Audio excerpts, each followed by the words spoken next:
Hello, everyone, and welcome to our latest online event here at the University of California, Merced.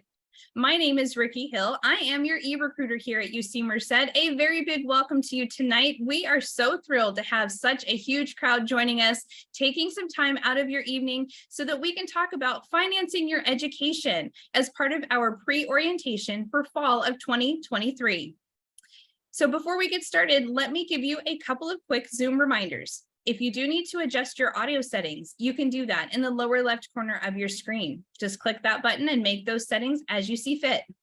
If you'd ever like to adjust the size of your screen in your window, click on View Options in the upper portion of your window. That will come in handy when we get to some screens that might be a little bit small. If we have some screenshots that you would like to zoom in on, feel free to click on View Options and do just that. Lastly, and most importantly, we do have the option tonight for live question and answers towards the end of this session.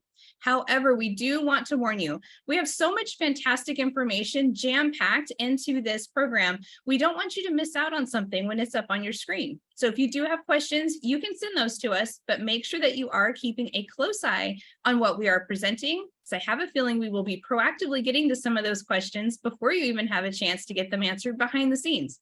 But we will also have that live Q&A at the end for a couple of minutes for you then as well. Once again, tonight we will be talking about financing your education. At this time, I'd like to hand things over to my friend Dulce. Good evening, everyone. My name is Dulce Maria Naya Garcia, and I'm the Assistant Director for Outreach and Engagement in the Calvin E. Bright Success Center at UC Merced, and I oversee new student orientation. We are so excited to have you join us this evening, and this is our first part of our orientation experience. It's our live Zoom webinar. We also have our online pre-orientation that is now live for all of our incoming students to complete. You just need to go to preorientation.ucmerced.edu to complete that before you come to your orientation in person in July. So we look forward to seeing all of our students, incoming first years and transfer students at new student orientation in July. We also have a team of our student assistant coordinators and orientation leaders and professional staff working behind the scenes, making sure we answer any orientation questions that you have, as well as other staff on campus as well from the Students First Center who are able to answer any questions relating to this topic of financing your education. So once again, welcome, and I'll pass it back to Ricky. Thank you so much, Dulce. So wonderful to see your smiling face here online with us tonight. And at this time, let me go ahead and pass the baton over to one of my other friends over in the Student First Center, over to Chris Green. Hey, good evening, everyone. Thank you for coming to Financing Your Education. Next slide, please. My name is Chris Green, and I serve as one of the assistant directors for the Students First Center, and I am a UC Merced alumni. The Students First Center is your one-stop shop to assist with questions related to admissions, financial aid, registrar services, and student billing services. Tonight, you will be hearing from Amanda in the Office of the Registrar to overview registrar services. They handle registration, enrollment verifications, statement of legal residence, and veteran services. You will hear from Ron in the Office of Financial Aid and Scholarships, who will overview viewing and accepting awards, work study, student loans, satisfactory academic progress. And I will be presenting on behalf of Student Billing Services, who oversee student fees, electronic billing, deferred payment plans, and student refunds. And I would like to pass it over to my colleague in the Registrar's Office, Amanda. Next slide, please. Hello, everyone. Again, my name is Amanda Brown, and I'm a Compliance Manager in the Office of the Registrar. And before we start talking about financing your education, there are several privacy rights you have as a student now that you've entered college, such as FERPA. Next slide, please. FERPA is the Family Educational Rights and Privacy Act, which is a federal law that is meant to protect the privacy of student education records. So what does this mean? For students while at UC Merced, there's a lot of information the university has, such as your grades and finances. FERPA makes all of these records private and gives you the power to decide when information can be seen and who can see it. So FERPA takes the student academic record and divides it into two populations. Some of the information is considered public, sometimes called directory information. And UC Merced has established the items on this slide as directory information. So your name and telephone number, your email address, your major, class, dates of attendance, enrollment status, degrees you received, participation in any activities, and photographs. This information may be released to a third party, including parents, unless you decide to make your record confidential.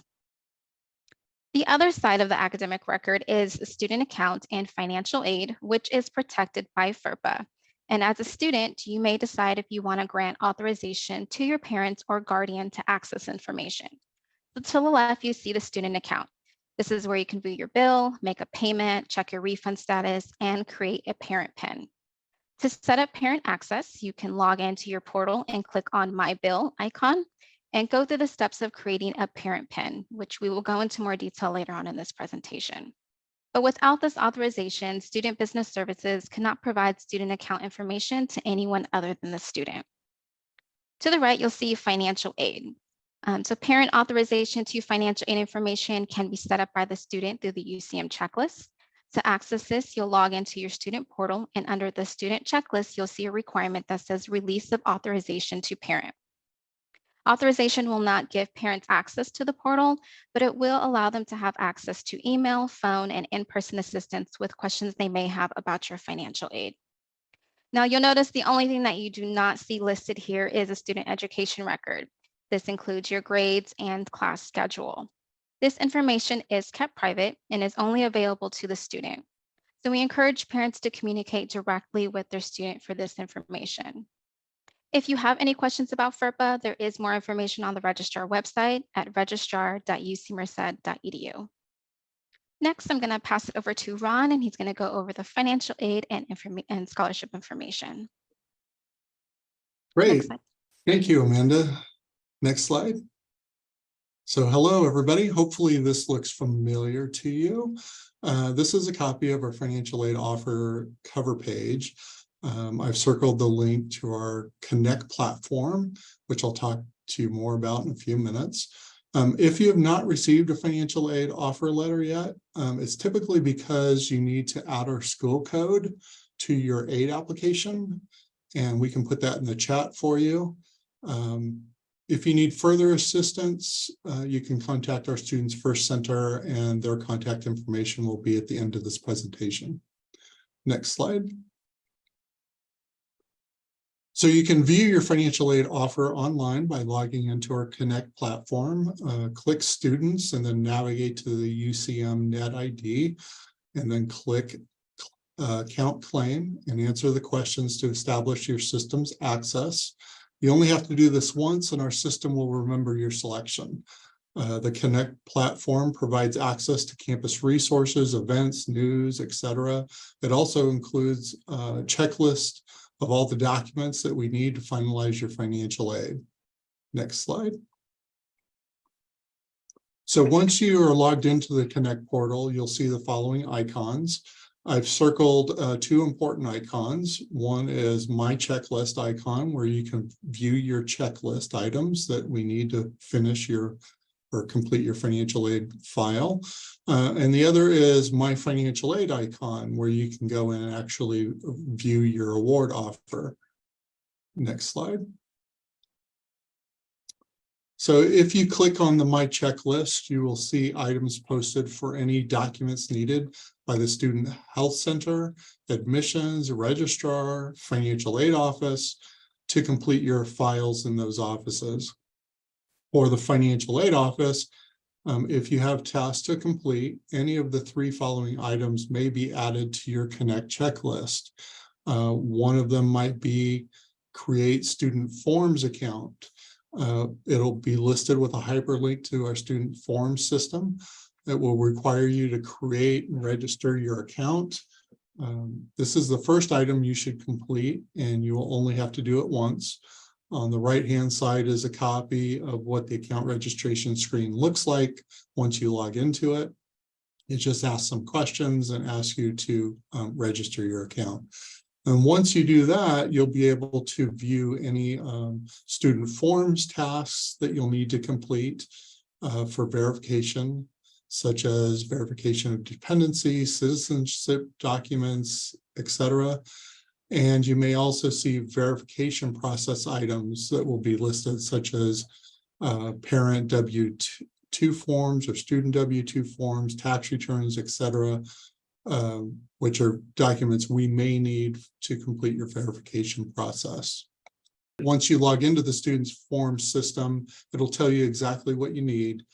If a form requires your parent's signature, you'll have the ability to request a parent's signature in the student forms, which generates an email to your parent with a link to create their own account and sign the form or forms that are needed. Please note that you will need to enter the email address for the same parent who signed your FAFSA or California Dream application. Once all the tasks are completed and reviewed, the checklist item will turn to a red, from a red X to a green check mark. The deadline for submitting applications was June 1st. However, if we just received your application, then you typically have some more time to submit the documents, and the due date will be listed on the checklist item. So if you click on My Financial Aid, you'll see that in addition to any grants or scholarships that you may have been awarded, there will likely be some self-help aid, such as maybe work study and or student loans. So let's talk about work study for a moment. Work study is federal funds that we receive to help students with working part-time jobs while they're in school, and typically those jobs are on campus. You can work up to 18 hours a week while you're in school, and you would receive a paycheck every 2 weeks for the time that you worked. Funds are earned throughout the year and not applied to your university account like other aid. So if you have federal work study, you have to earn that throughout the year. It's not dispersed into your student account. You can earn up to the amount awarded. It helps you build your resume, obviously, and then work study does not affect any future financial aid eligibility. We will be posting available jobs on our UCM handshake link, which is on the screen here, beginning July 27th. Now, if you weren't awarded federal work study, there are also opportunities for you to work on campus, and those are non-work study student assistant jobs. Student assistant, the only difference between work study and student assistance is really the funding source. The federal government helps us with funds for federal work study, whereas student assistant jobs are funded by the department who hires you. But the jobs are pretty much the same thing. And so those jobs are also going to be located on our handshake login beginning July 27th. So if you weren't awarded work study, you can still look for student assistant jobs on campus. You may have also been awarded federal student loans or Dream loan. So let's talk about those. There are several different types of loans. First, if you're a Dream student, you may have been awarded a California Dream loan. There are no origination fees for that loan. There is an interest rate, and it's 5.498% fixed rate for the life of the loan. There's no interest or payments until 6 months after you either graduate or drop below half-time enrollment, whichever comes first. And that's when the interest begins and the payments begin. For students who completed the FAFSA, you would be awarded either a federal direct subsidized loan or an unsubsidized loan and or a Parent Plus loan. The subsidized loan does have a loan origination fee of a little over 1%. The interest rate on the loan is a fixed amount. It's the same, 5.498. Again, no interest or payments until 6 months after the student graduates or drops below half-time enrollment. There is no prepayment penalty on these loans. So if you want to pay them off quickly, once your payments begin, you can do that and save yourself a lot of interest. You may, depending on your financial need, be awarded an unsubsidized loan. The only difference between the subsidized and unsubsidized loan is when the interest begins on the loan. So for an unsubsidized loan, the interest begins when the loan is dispersed. So interest will build while you're in school, but the payments don't start until 6 months after you either graduate or drop below half-time enrollment. You do have an option to make interest payments while you're in school, or if you do not, that interest gets capitalized back into the loan at the time that the repayment begins. Finally, we have a federal Parent Plus loan, and this is a loan where the parent can borrow on behalf of the student. The parent is the borrower, not the student. It does require credit approval. It does have a higher loan fee and a higher interest rate. And interest begins when the loan is fully dispersed. Payments, though, can be deferred while the student is enrolled at least half time. If for some reason the parent's credit is not approved, there is an option for a cosigner. And if no cosigner is available, then we could increase the student's unsubsidized loan eligibility at that point. Also, I just wanted to note that the student loan repayment pause, federal repayment pause, is expected to expire in September for anybody who has a current student loan. You may also wish to consolidate your loans once you graduate. And as I said, these are fixed rate amounts. However, the rates change every year. So for example, if you took out a loan this year, it would be 5.498% fixed for the life of the loan. Next year, the federal government will change the rate. So if you get a loan again next year, it will have a different rate for the life of that loan, and so on. Once you graduate, you could complete a consolidation application to consolidate all the loans together. And in that case, the government would do a weighted average of the interest rates on each loan and create one loan for you that's a consolidation loan at that weighted average interest rate. It does have a longer repayment period, so it would lower your payments on a monthly basis. So I just wanted to let everybody know that is an option once you graduate. Okay, so steps to completing a loan application. Number one, you would go into your Connect portal and accept your student loan. And then once you accept your student loan in the portal, within a day, we will post new checklist items. One will be for a master promissory note and the other for loan entrance counseling. The promissory note is the actual loan document that you have to complete. Loan entrance counseling is just reviewing information about the loan so that you make sure that you understand the terms and agreements to the loan and the repayment of the loan.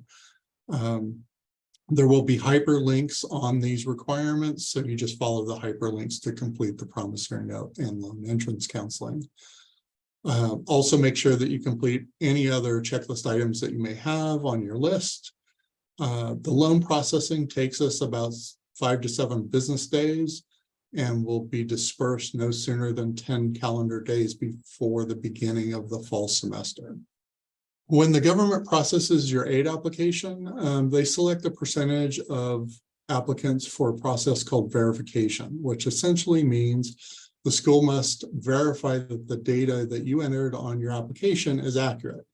And we do that by requesting documentation from you, such as tax returns, W-2 statements, etc. You may have been selected for verification at random or for obvious errors on your application. The government selects about 1/3 of all applicants for the verification process. And just because you're selected one year doesn't mean you're going to be selected the next year. If you were selected for verification, your financial aid awards will be locked, which means you cannot accept or decline any student loans or work study until we complete our review. So if there is a discrepancy in the information when we review your documents, we will make those corrections electronically with the government and recalculate your aid eligibility. And then at that point, once verification is completed, you can go in and accept or decline any student loans or work study. So if you happen to miss the March 2nd priority deadline to file your FAFSA or DREAM application, or our June 1st document deadline, you may submit a one-time appeal as an undergraduate. If approved, we will revise your aid as if you met the actual deadline. So this form is now available for you to complete if you want to submit that appeal.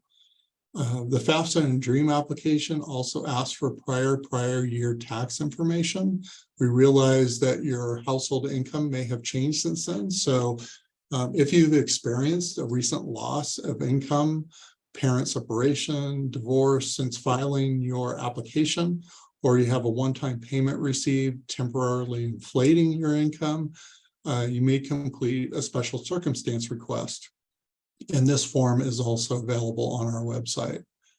And then lastly, if you have any out-of-pocket costs not covered by insurance, such as medical, dental, optical, you commute a long distance to and from school, or you have disability-related expenses, you can submit a cost of attendance adjustment form. This form will be available later this month. So I'm excited to share that we have a financial wellness center on campus that provides one-on-one coaching sessions for our students on topics like personal budgeting, credit scores, salary negotiation, student loan repayment, emergency savings, and financial crisis. Be sure to take advantage of this outstanding resource. It's free and available to all students, regardless of whether or not you're a financial aid student. So just go to our website. The link is at the top, and you can schedule a one-on-one counseling session with our Financial Wellness Center. Satisfactory academic progress. To maintain your financial aid eligibility, you must meet our satisfactory academic progress requirements. There are 3 components to this requirement. One is GPA. You have to maintain a 2-point GPA. The second one is you have to complete 66.7% of the courses taken. And then the last one is maximum time frame. So it takes 120 units to complete your degree. So we give you 180 units, including transfer units, to actually complete your degree with financial aid. If you don't meet any of these satisfactory academic progress requirements, there is an appeal process, which you can find out later about if you happen to cross that bridge. Okay, with that, I'll turn it over to Chris. Thank you. Thank you so much, Ron. It's Chris again from the Students First Center. Tonight, I'm filling in for our colleagues in student billing services to go over their areas. If myself or my amazing Students First Center colleagues in the chat can't answer your questions, we'll be sure to get your info over to SBS for follow-up. But I hope as we present through the next couple slides, we'll really hit and address those. So next slide, please. So tonight we'll be going over parent authorization, viewing your billing statements, the health insurance waiver, making a payment, the payment plans, and electronic funds transfer. Next slide, please. So through your Connect portal, you're actually able to click on the My Bill option and then view your billing information once it's available and posted. So through your student My Bill, you are able to set up a parent authorization or payer access. This is giving someone access to view your student billing information. This payer access also allows them to call into the Students First Center or email us and ask questions specific to your student bill. They'll need to be invited as a payer to have that information and get that information gone over with them in detail over the phone. And through your bill, when you click on overview, you're able to add the person that you want as a payer. You'll put their first, last name, and email address, and then they'll get an invitation to, through online, log in and basically see your bill information as well, the same way that you would. Through your bill, you will also see billing statements. Statements go out monthly. These statements are static. They're a snapshot in time that go out monthly and are emailed out to yourself, where you can review any type of charges that are posted, any type of aid that is also posted. But please keep in mind, these statements are static. They're a snapshot in time on that given day that the billing is ran. Next slide, please. Through your student bill, you'll always want to go to your activity details once that is available for you. When you click on activity details, you'll see the most up-to-date pieces of your bill.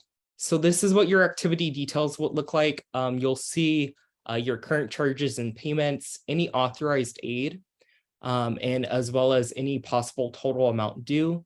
And these are updated in real time. So as any charges are added, as anything is removed, this is where you'll really see those changes as they occur through the activity details versus the statements that are really just static.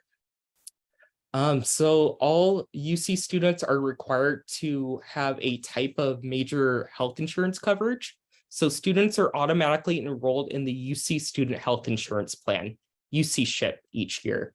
You're able to waive out a UC SHIP between May 1st and early August for the full academic year, if you wish to. If you have your own health insurance with either yourself or your parents, you might want to chat with them and really compare what might be the best plan for you. Maybe you want to switch your coverage over to Merced through the UC SHIP versus being enrolled through parents plan. There's still time to really weigh that out. I would go to the health services site to really see what might be the best plan for you. But through your student checklist, you're able to access the fall health insurance waiver. Doing that waiver at this point will be good for the full academic year. And you're able to do that until August 1st.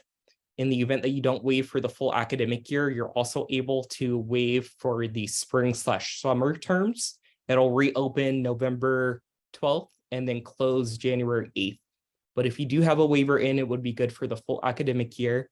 And I would recommend to start to look into this one and kind of weighing out your options if you want to waive out the UC SHIP and you're certain that that is not a service that you need or a charge that you would want on your bill. Maybe start taking action on that checklist item sooner than later. And we will be having a insurance or a health webinar later in the summer. Next slide, please. Through your Student My Bill, you're also able to make payments. Next slide, please. So if you do a electronic check option, there's going to be no service fee. And by doing electronic check, it's basically using your routing account info, like that is linked to your debit card anyway. Just use your routing account number, electronic check, to avoid a service fee. If you're using a credit or debit card, there's going to be a 2.75% convenience fee. If you're coming in person to our cashier's office, you can pay with cash or check only. And if you're mailing a check, you want to mail that to our campus cashier services at least 2 weeks before the fee payment deadline to ensure that it makes it to us in time. But you can make all your payments online, electronic check to avoid a fee, pay with credit or debit card, but that will be a 2.75% convenience fee, or in person with cash or check. So through your Student My Bill, you're also able to enroll in a payment plan each term for fall or spring if your balance is above $500. So you're before enrolling the payment plan, you would kind of see your outstanding possible balance and see it broken down monthly, what those payments would look like. The payment plan will open up August 1st for 2023. And then those are monthly. So let's say you want to enroll in the payment plan for fall. It would be a payment in August, September, October, November.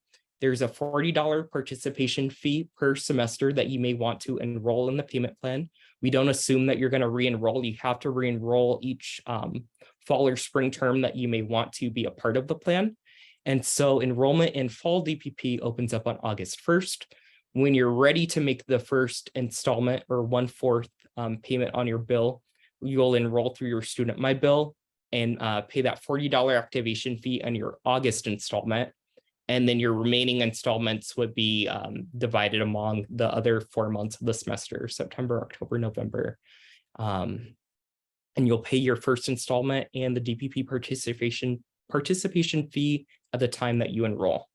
If you are a student who is anticipating a refund, so essentially you have more financial aid accepted than you have charges on your account, That excess of aid you will get in the form of a student refund, and you can sign up for electronic student refund in your Connect portal.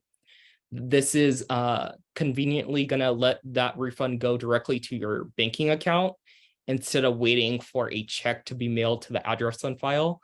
The mail takes a lot longer than electronic funds transfers. So I would recommend to sign up with your routing account info if you don't want to wait for the refund to go by mail. If you don't have enough in grants to cover your university balance, you want to take one of the following actions before the fee payment deadline to avoid potentially being dropped from your courses. You want to make a payment for your balance or set up a deferred payment plan for that balance, enroll in the DPP and make your first payment, or borrow student loans enough to cover the balance. If borrowing student loans, you do want to be sure to complete the master promissory note and loan insurance counseling a few business days before the fee payment deadline to ensure that the aid will successfully post to your bill. Next slide, please. And this is more on the timeline of fall billing. So your bills will be available July 14th. After you're enrolled in your courses, your fees can post. Financial aid for fall will begin dispersing August 14th. The fee payment deadline will be August 16th, and then instruction will begin on August 24th. To estimate your bill before those bills go live, there is a tool developed for our Office of Financial Aid and Scholarships. I want to stress that it is not your bill. It's just a tool that's used to plan ahead.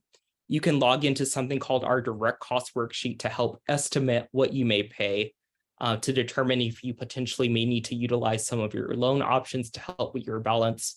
If you have any questions utilizing this tool, please contact the Students First Center. The link is in the chat.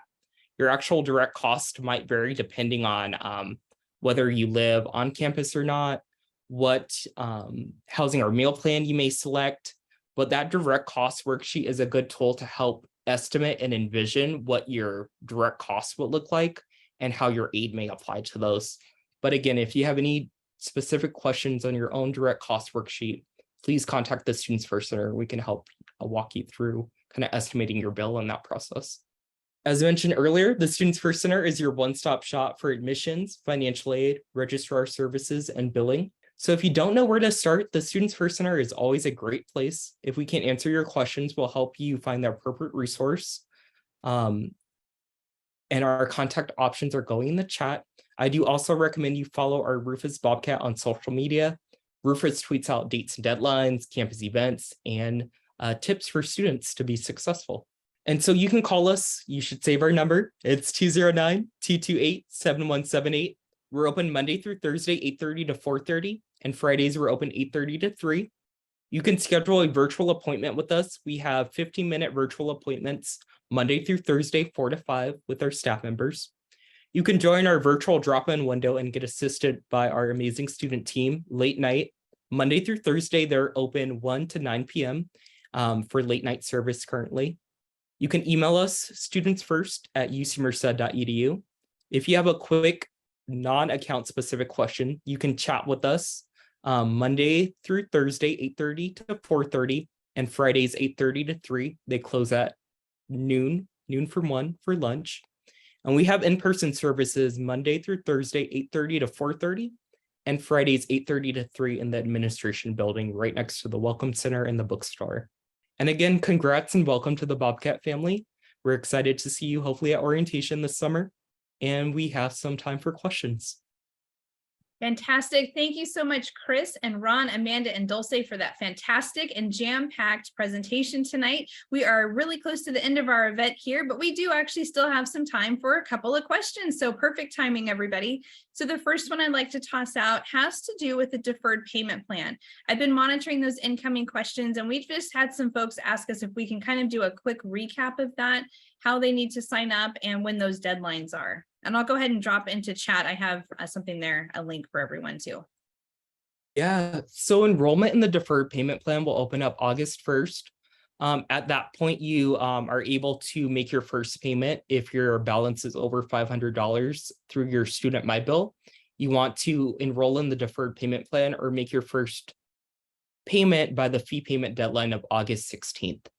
But through your Student My Bill, August 1st, if your balance is over $500 and you're wanting to enroll in the deferred payment plan, that's when you can. Fantastic. Thank you so much, Chris. And again, I dropped into chat a link there. So if you guys want to go ahead and click on that, it should open up for you in another browser and you can take a closer peek at that as soon as we wrap up here in just a moment. All right, another question has to do with how do parents pay for bills on behalf of their students? I know we touched on payers and how to get that set up. Yeah, if you want your parent or anyone really to have access to pay your bill, you want to set them up with payer access through your My Bill. You'll invite them as a payer, and through there, they'll be able to have their own login and essentially log in and make payments on your behalf. If not, the student would need to work with your parent to kind of get that information to get your fees paid yourself through your student portal. So if wanting to get that kind of assistance from anyone, you do want to invite them as a payer. Perfect. Thanks again, Chris. And the next question has to do with financial aid and work study and how that plays a part in paying their bill. Yeah, great question. So work study is earned throughout the year. So it doesn't help you up front with covering your bill. So don't calculate that in, that's not calculated into whatever bill you owe by the fee payment deadline. You will work throughout the year and you can earn a wage and get a paycheck. And then those paychecks you can use to help you with any living expenses that you may have. Very good. And then speaking of living expenses, I see a question that just came in a moment ago about the difference between on-campus and off-campus. So does their financial aid award amount, does that vary depending on their living arrangements? It absolutely does vary because the cost to live on campus is different than the cost to live off campus. Or if you're living at home with your parents and commuting to school, that cost is different as well. So we have 3 different budgets. Each is different, and that means that the amount that we award you will be different depending on where you live. Very good. And then a question about refunds. Someone is asking, can you decline a FAFSA refund? So I would just say refunds in general. Can they send those back? Maybe they're referring to loans if you have money left over. If you have more aid than you need for your expenses, then you will get a refund sent back to you. And then you can use that money for living expenses, etc., transportation expenses, books and supplies. If you want to reduce your loan after the fact, then you can make a payment arrangements with the lender to reduce the amount of the loan. Very good. I have a feeling that may have been the question, so that they don't take out more than they actually need to and have to pay that back later. Yeah, I mean, that's a good point, is don't borrow more than you need. We have offered you the maximum amount that you're eligible for, but if you don't need that much, you can go in and accept a lower amount. And then later on, if you decide, hey, I need the rest of that loan, we can go back in then and reinstate the rest of the loan for you. So initially, don't borrow more than you need. Very good point. And how can someone estimate the cost of living for their expenses if they're living on campus? Well, it depends on if what your room type is. So if you're in a single room, double, triple, quad, the housing office has the rates on their website. And that includes also the meal plans. So that's an important component of the costs. We do have a direct cost worksheet web app on our website that you can use to estimate what you think your overall costs will be. And what that web app will do is once you log into it, it'll pre-populate your information with the grants that you've been awarded. And then you can go in and you can change like the housing amount that we have in for you. You can change it to whatever the exact amount is for like a double room or a triple room, and it will recalculate and tell you what the bottom line looks like. Same with meal plan. If you think that you're eligible for health insurance waiver, you can zero out that amount and it will recalculate.